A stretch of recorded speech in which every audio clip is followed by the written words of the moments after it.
And Dianne, you are a bit of, for lack of a better word, ag royalty in Alberta. I mean, I'm sure you've heard it put very many ways, but... That's just from the buddies that call me Lady Di because I was Dianne, yeah.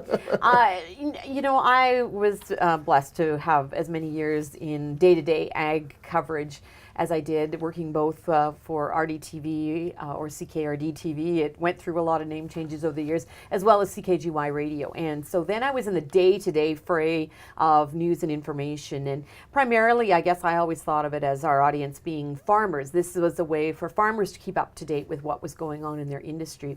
But then as media has changed over the years and I wanted to stay involved in ag, I went out on my own, and then so for the last nearly 6 years have been independent. In our world, we call that freelance. And freelancing. So that enables a wide variety of projects, and that ranges from, emceeing or announcing. Even last year, I got to do the wild pony race at the Ponoka Stampede, to emceeing at numerous conferences and events, to writing some stories and being out and about. So really an interesting realm of ag-related and rodeo-related projects over the last few years, but not so much in the day-to-day coverage. So still involved in terms of being an agricultural communicator / reporter, but in a little different way as our media communications world has changed. Absolutely. Well, back in the days of that business of farming, this business of farming, this business of yeah. farming, so that business of farming, this business of farming,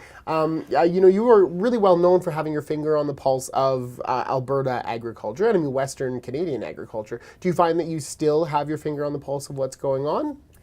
I'd like to try to. When you're in day-to-day information, we produced on this business of farming, we were doing half an hour television program every day. And so that's a lot of content. A lot of content. And so we were involved in gathering that as well as studio interviews.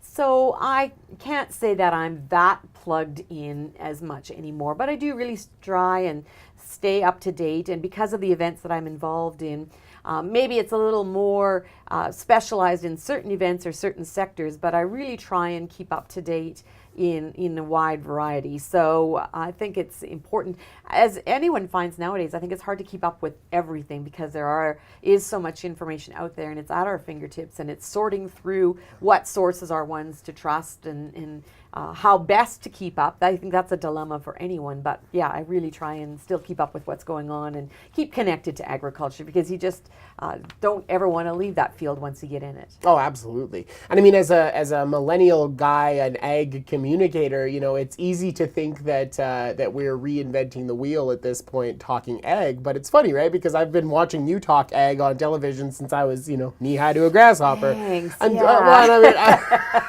I appreciate that. Yes. Right. And so what I'm getting at here is I'm wondering, you have the benefit of some hindsight and having watched this sector for a really long time. What has changed about the way that ag is communicated?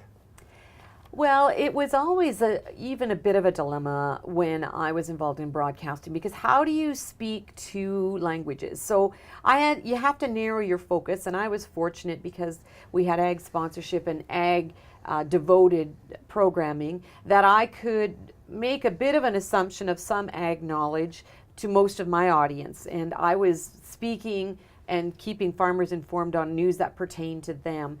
But I think over the years we've found that farmers can't just talk amongst themselves anymore, and as we've seen the consumer become less aware of what goes on in terms of how their food is produced and more skeptical of that, we in agriculture have to do a better job of telling the story. I think a lot of my stories in days of old would have crossed over, and other people, you get feedback that they did find them interesting, but I primarily talk to farmers, and now even farmers have to be skilled and aware of and thinking about their story in terms of communicating it. So I think I've really seen farmers blossom as communicators, whether it's being interviewed for a story or telling their own story through the channels that are available to them now. But they have seized this opportunity and said, look, this is what I need to do. It's not always easy, and you certainly are putting yourself out there for criticism, and a lot of them really have been out there and on the fighting lines, front lines, but I really see them developing and taking hold of that. Dianne, where can viewers of ours run into your work? Where can we find the Dianne Finstad view on the world?